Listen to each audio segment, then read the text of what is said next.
పిల్లలు ఇలాంటి ఎక్కువ ఇష్టం. ఏడ్సావులే ఇంటర్ఫేర్ నా కొడుకు. హ్యాపీ బర్త్డే కన్నా. నా బర్త్డే నేనే మర్చిపోయాను, నీకెట్లా గుర్తుంది?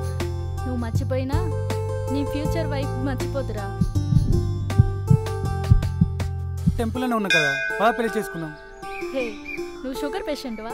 ఆత్రం ఆగదా? అంటే అది పెళ్లి చేసుకుందాం, నేనేం కాదన్నట్లేదు. వెంకట్ అంకుల్. ఎక్కడికి వచ్చినా? మీ అమ్మాయిని నేను ఇష్టపడుతున్నాను. ఎంత చదివినావు? 10th వరకు చదువుకున్నాను. మంచి చదివినావు. మా అమ్మాయి బీటెక్. సపరేట్ కావాలి మా అమ్మ. సపరేట్ దేనికిరా? నాతో పాటు అంజలి ఉందిరా.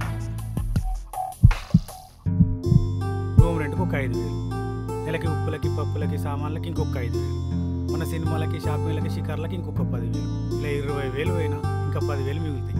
హాయిగా గడిపేయచ్చు. చెప్పాగా అంజలి నేను చూసుకుంటా అని. మేహోనా? రైస్ కొనాలి, ఆయిల్ కొనాలి, వెజిటేబుల్స్ కొనాలి, సోప్స్ కొనాలి, ఇలా చెప్పుకుంటూ పోతే చాలా ఉన్నాయి.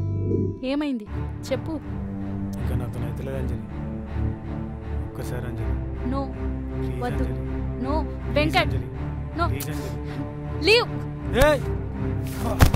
అయినా ఏందే ఎవడో పరాయణ నెట్టేసినట్టు అంత గట్టిగా నెట్టేసినావు? అసలు నువ్వు నన్ను లవ్ చేస్తున్నావు, నాతో టైం పాస్ చేస్తున్నావా? నేను నీకు ముందే చెప్పా వెంకట్, మన మధ్య ఫిజికల్గా ఏం ఉండకూడదని. బాధ్యత లేని ఏ ఒక్కరికి ఏ అమ్మాయిని ముట్టుకునే అర్హత లేదు.